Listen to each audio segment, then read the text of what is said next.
अस्सलाम वालेकुम बच्चों। आज जो है हम हमारी नाइन्थ कक्षा का जो सिलेबस है उसका पहला लेसन है ना, पहली इकाई के बारे में हम जो है आज जानकारी देखेंगे। पहली इकाई का नाम है चांदनी रात। इस इकाई के कवि है मैथिली शरण गुप्त जी। अब इस मैथिली शरण गुप्त ने इस चांदनी रात के बारे में जानकारी बताते हुए कहा है, उन्होंने बताया है कि कवि चांदनी रात का वर्णन करते हुए कहते हैं कि चंद्रमा की किरणें जल और थल में फैली हुई है। यानी चांद की किरण, सूरज चांद की किरण जो है आसमान में और धरती पर चारों ओर जो है फैली हुई है और सभी तरफ, धरती से लेकर आसमान तक चारों तरफ जो है खुशी ही खुशी महसूस होती है, दिखाई देती है। रात जो है सन्नाटे में डूबी हुई है, हवा जो है धीरे धीरे बह रही है। तो इस प्रकार का बहुत ही मनोहरी, बहुत ही प्यारा, बहुत ही सुंदर इस कवि ने इस चांदनी रात का वर्णन किया है।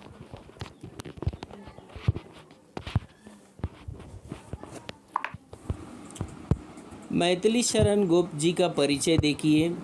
जन्म है उनका 3 अगस्त 1886 चिरगांव, झांसी उत्तर प्रदेश। मृत्यु 12 दिसंबर 1964। परिचय: मैथिली शरण गुप्त जी खड़ी बोली के महत्वपूर्ण कवि है। आपकी रचनाएं मानवीय संवेदनाओं, विशेषतः नारी के प्रति करुणा की भाव से ओतप्रोत है।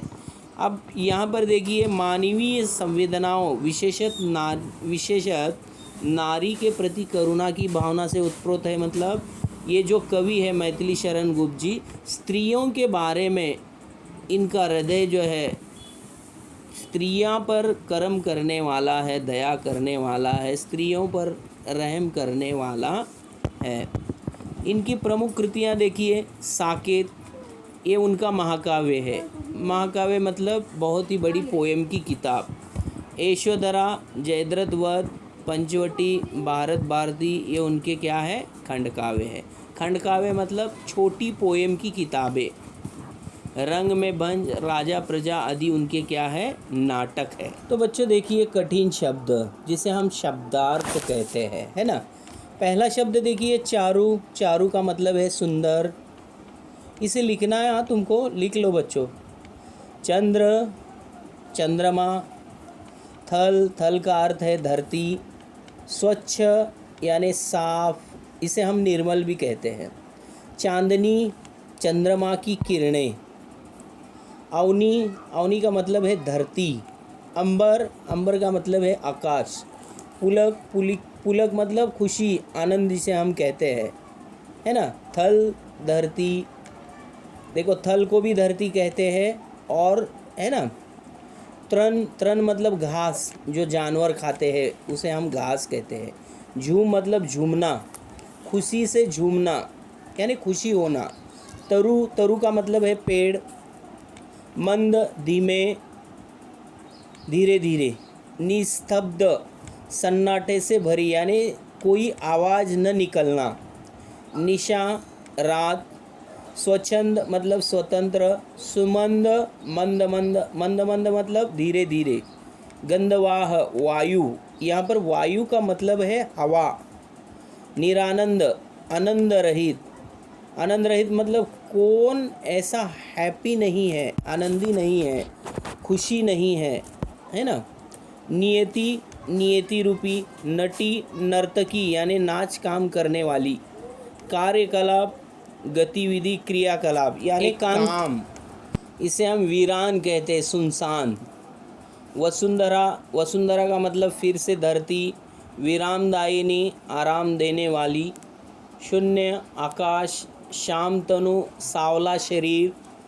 पर्ण कुटीर, पत्तों की कुटिया यानी झोपड़ी। सम्मुख, सामने। शिला, पत्थर। निर्भीक, निडर मन वाला, न डरने वाला। भुवन, भुवन का यहाँ पर मतलब है संपूर्ण संसार।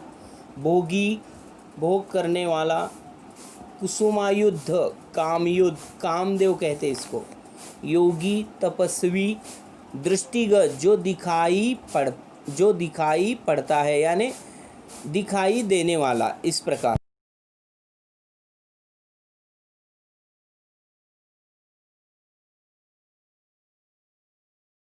देखिए अब हम चांदनी रात इस पहली कविता का सरल अर्थ देखते हैं। पहली लाइन देखिए, चारू चंद्र की चंचल किरणें, यानी सुंदर चांद की चंचल किरणें। चंचल मतलब एक्सपर्ट है ना, चंचल मतलब क्या है, एक्सपर्ट।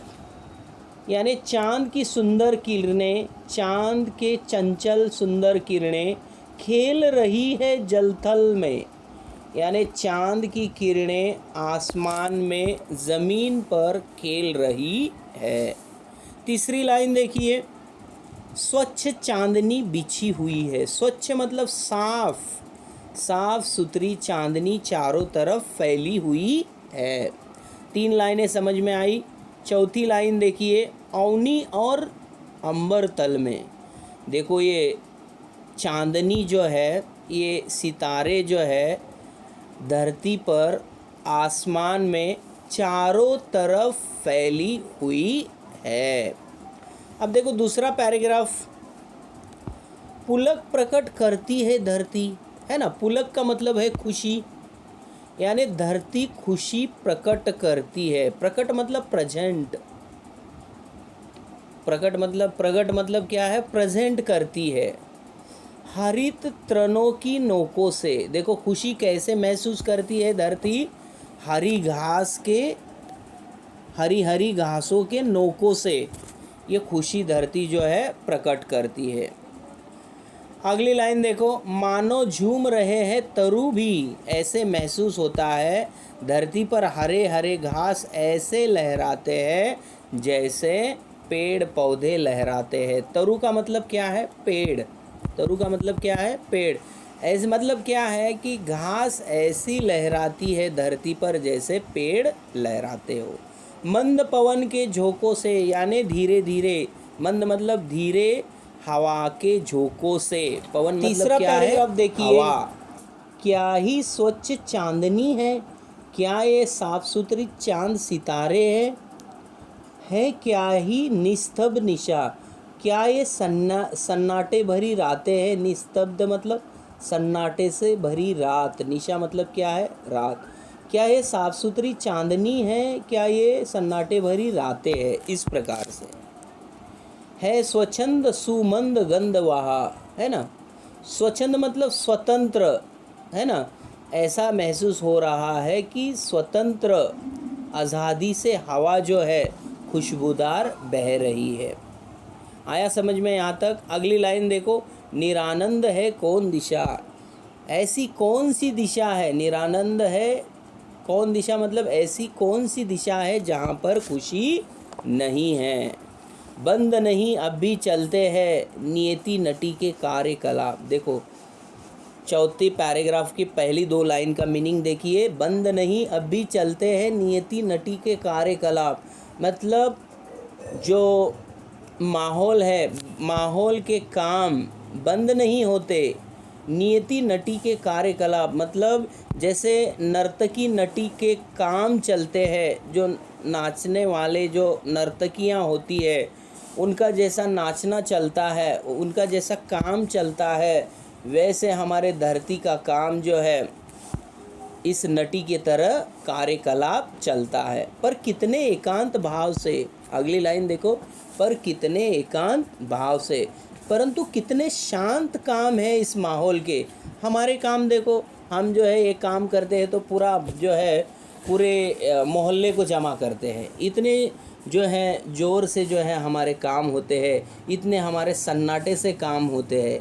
लेकिन माहौल के काम कैसे है, देखो जैसे नर्तकी का नाच होता है, जैसे नर्तकी अपने काम में मग्न होती है, वैसे माहौल के काम जो है हमारे बिल्कुल शांत भाव से चलते हैं। कितने शांत और चुपचाप। अगली लाइन देखो, कितने शांत और कितने चुपचाप। लेकिन माहौल के काम देखो कितने शांत और चुपचाप चलते हैं। इस प्रकार से देखो ये 4 पैराग्राफ यहाँ पर हो गए।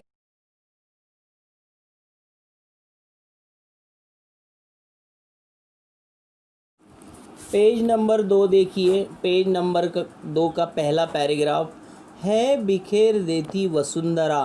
वसुंधरा मतलब धरती, मोती सबके सोने पर। देखो धरती पर देखो है, बिखेर देती वसुंधरा मोती सबके सोने पर, यानी धरती जो है, वसुंधरा जो है, सब लोग सोने पर मोती सोने के रवि बटोर लेता है उनको सदा सवेरा होने पर।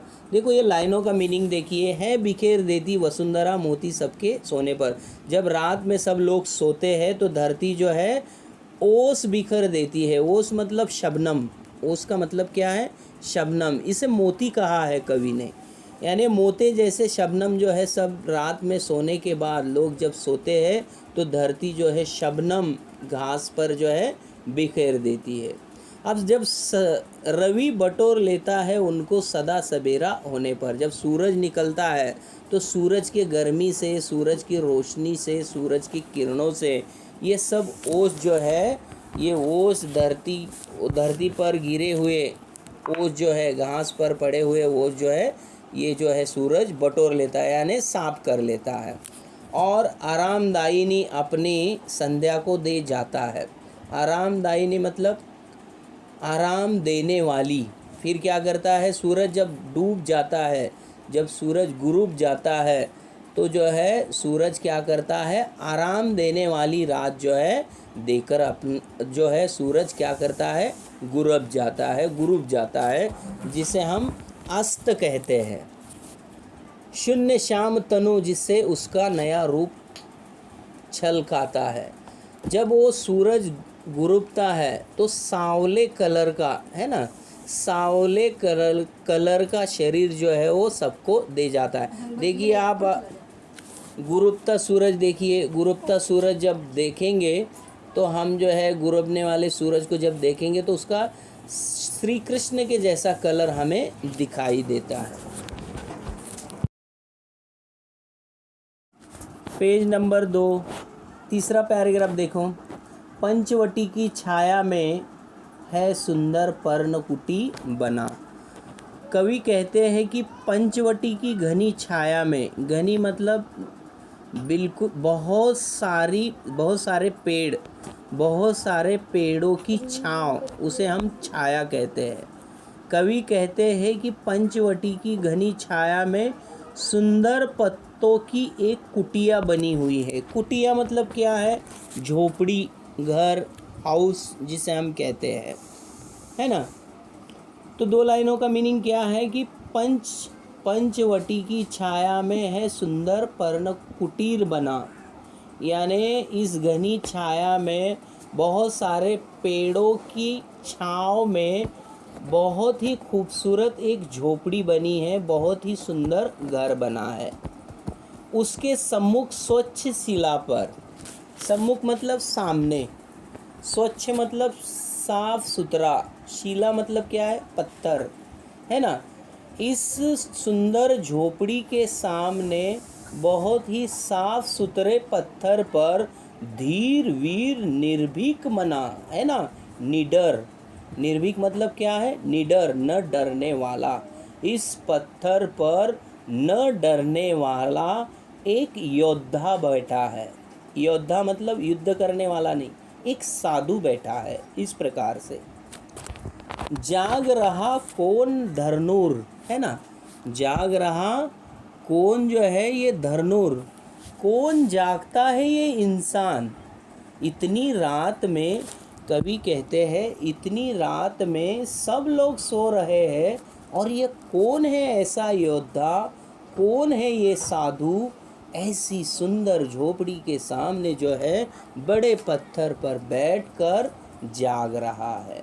तो इस प्रकार से कवि ने इस सुंदर चांदनी रात का वर्णन करते हुए यहाँ पर झोपड़ी की भी बात की है खूबसूरत झोपड़ी जो है बहुत सारे पेड़ों के छांव के नीचे बनी हुई है।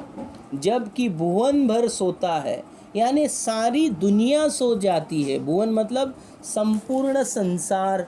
भुवन का मतलब क्या है? संपूर्ण संसार, दुनिया, सब दुनिया सो रही है और ये पुरुष क्या कर रहा है? जाग रहा है। इस प्रकार से योगी कुसुमा युद्ध योगी सा, भोग करने वाला। भोगी मतलब क्या है? भोग करने वाला। कुसुमा युद्ध योगी सा, है ना? कौन है ऐसा ये साधु संत? इस सभी लाइन का मीनिंग देखो। भोगी कुसुमा युद्ध योगी सा मतलब कौन है बाबा ये? कौन है ये साधु? कौन है ये संत जो ऐसी रातों में अभी भी जो है जाग रहा है? बना दृष्टिगत होता है, जो सामने दिखाई देता है। दृष्टिगत मतलब क्या है? जो सामने दिखाई देता है। तो इस प्रकार से ये हमारी ये पहली ये इकाई यहाँ पर ख़त्म होती है। देखो, इस इकाई में कवि ने चांदनी रात का वर्णन करते हुए हमारे इस चंद्रमा, इस चांद का, इस चांद की चंचल किरणों का वर्णन किया है। और ये जब चांद के ये सितारे आसमान में चमकते हैं, धरती पर उजाला देते हैं, तो पेड़ कैसे हिलते झूलते हैं, धरती पर के हरे घास कैसे इस हवा से झूमते हैं, जैसे तरु झूमते हैं। तरु मतलब वृक्ष झूमते हैं। तो इस प्रकार से जो है बहुत ही खूबसूरत शब्दों में मैथिली शरण गुप्त ने इस चांदनी रात का वर्णन करते हुए इस हमारे माहौल के बारे में जानकारी दी है कि हमारा माहौल जो है कितने कितने अच्छे से जो है अपने कार्यकलाप करता है, मतलब कैसे अपना वादा निभाता है, कैसे अपने काम करता है ना, समय पर अपने कैसे काम करता है, ये खूबसूरत माहौल अपना कैसा वचन निभाता है, ये सब जानकारी यहाँ पर इन्होंने दी है।